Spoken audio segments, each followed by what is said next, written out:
tuulesid puhub lääne ja loode tuul 4–9, rannikul puhanguti 14 meetrit sekundis.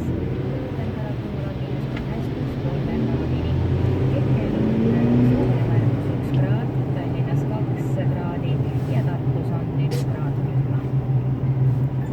Iga ilmaga parimad laoautode pakkumised leiab leedist Ford.info.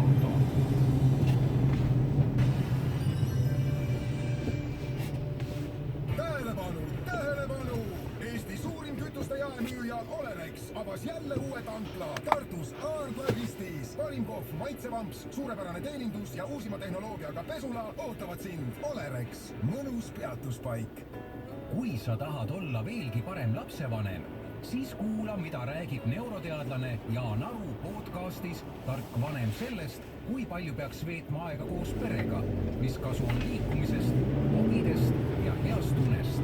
Kuula saateid tarkvanem.ee ning Kuku podcastist. Igal tööpäeval 2–6 saade.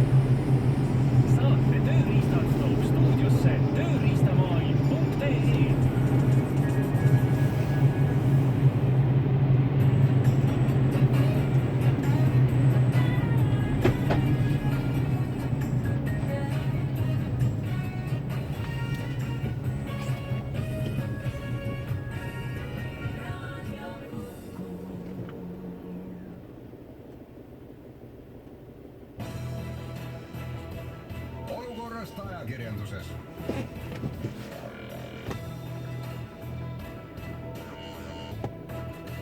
Olukorrast ajakirjanduses. Tere! Te kuulate saadet Olukorrast ajakirjanduses ja Väino Koorbergile palju tervisi. Tema kuskil Tailandis parajasti peesitab ja naudib päikest, aga meie oleme endiselt võtnud selle suuna, et esmaspäeval kus on stuudios 2 vanameest, kes hakkavad virisema. See on lakk ja meil on hea meel näha siin postimine. Toimetuse laudas on postimine väga kauaaegselt juhti.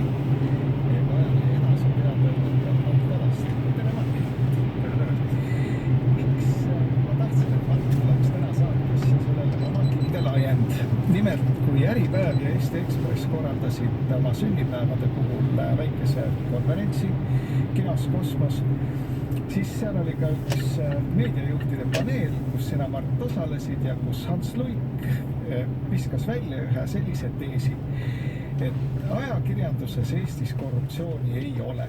Ja ta tõi selle näite, et kui ükskord Edgar Savisaar mõtlikult mikrofoni taga ütles, et näed, et riigis on korruptsiooni ja me peame sellega võitlema, aga kus seda korruptsiooni ei ole, siis Hans pidas vajalikuks öelda, et vot näiteks Eesti ajakirjanduses ei ole. Ja mina natukene selle peale kihvaldasin, et kas siis tõesti ei ole ja mis asi see korruptsioon siis on, mida me peaksime ajakirjanduse puhul silmas pidama.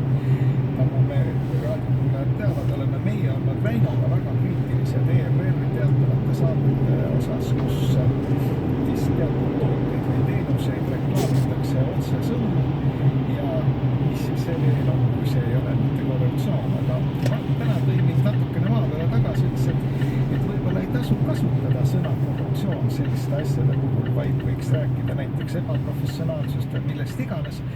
Siis me otsustasime, et kõigepealt teeme selgeks, mis asi see sõna korruptsioon ajakirjanduses üldse tähendab. Mis ta siis on?